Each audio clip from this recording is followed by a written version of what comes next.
है। नाम बहुत बड़ा धन है। नाम सब कुछ है।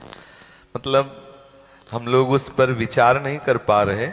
एक चौपाई हम शास्त्रों बार कह चुके हैं, कहते रहेंगे कि सुमिरि पवन सुत पावन नामू अपने बस करी राखे रामू। इस पर अगर डुबकी लगाओ तो आप सोचो, अपने बस करी राखे रामू, जिनके बस में अनंत शक्तियां हाथ जोड़े खड़ी, वो प्रभु बस हैं।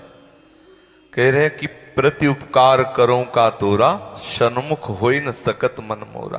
तुम संतात उरिन में नाए। नाम बहुत सबसे श्रेष्ठ सब कुछ नाम है। अगर हम निरंतर नाम जप करते रहे तो खुद पता चल जाएगा।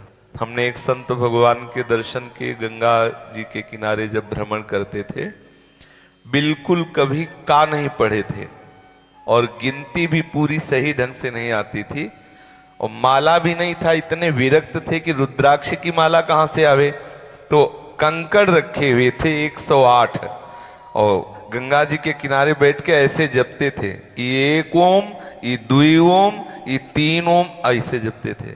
और बड़े बड़े संत उनके दर्शन, सीधे सरल, केवल दिन भर इसी में लगे रहते, ना कोई प्रपंच, ना किसी तरह का व्यवहार।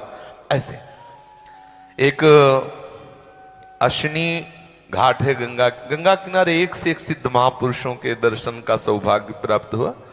श्री स्वामी अनंग बोधाश्रम स्वामी जी, नई अवस्था थी उनकी, तो रामलीला हो रही थी चित्रकूट में।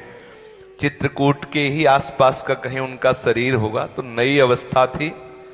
ब्राह्मण परिवार में जन्म हुआ था।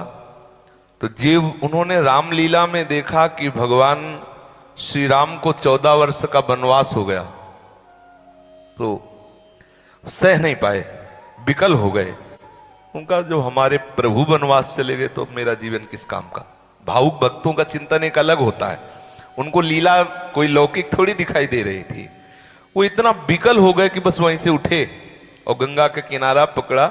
और चित्रकूट के वासी जब गंगा किनारे भ्रमण, तो स्वामी शंकरानंद सरस्वती जी महाराज बड़े सिद्ध ब्रह्मबोध संपन्न महापुरुष थे।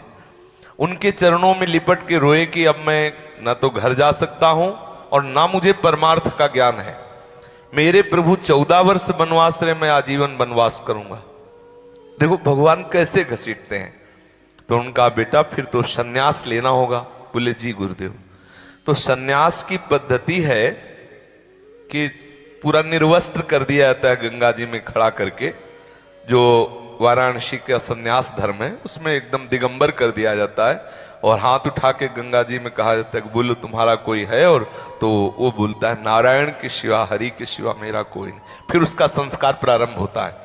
तो उनका जब संस्कार हुआ तो इसके बाद फिर लंगोटी दी जाती। तब उन्होंने कहा कि नहीं, अब नहीं, एक बार उतार दिया, अब नहीं।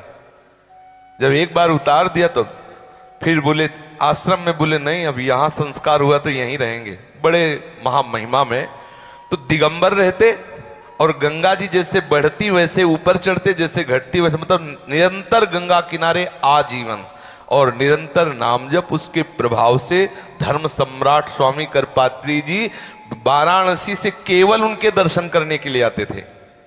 श्री अनंग बोधाश्रम स्वामी जी उनको कहते, एकदम दिगंबर, हर समय नाम से क्या नहीं हो सकता। अगर हम निरंतर नाम जप करें तो ऐसा वैराग्य होगा कि पढ़ने लिखने से वो वैराग्य नहीं होता जो नाम से होता है।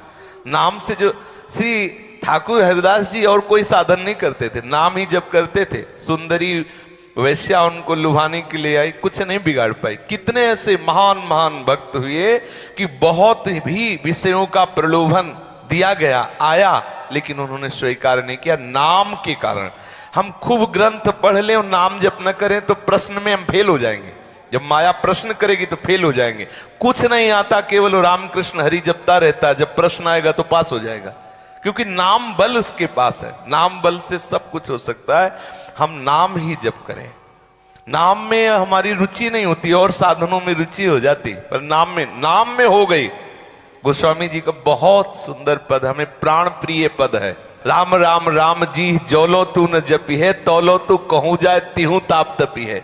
सुरसर तीर बिन नीर दुख पाई है, सुरतर तरे तो ही दारिद सताई है। श्री गोस्वामी जी कह रहे कि कुछ भी कर लो, जागत बागत सपने उन सुख सोई है, और जुग जुग जन्म जन्म जग रोइए, छूटिबे के जतन विशेष बांधे जाएगो, होए है विष भोजन जो सुधा सानि खाएगो। ऐसे कि अगर भगवान नाम जप नहीं तो जो भी अन्य साधन है छूटिबे के जतन विशेष बांधे, वो तेरे को बंधन ही प्राप्त होगा, क्योंकि वो शुभ बंधन होगा। पर वास्तविक जो मोक्ष है, वास्तविक जो प्रेम है, वो नाम से प्राप्त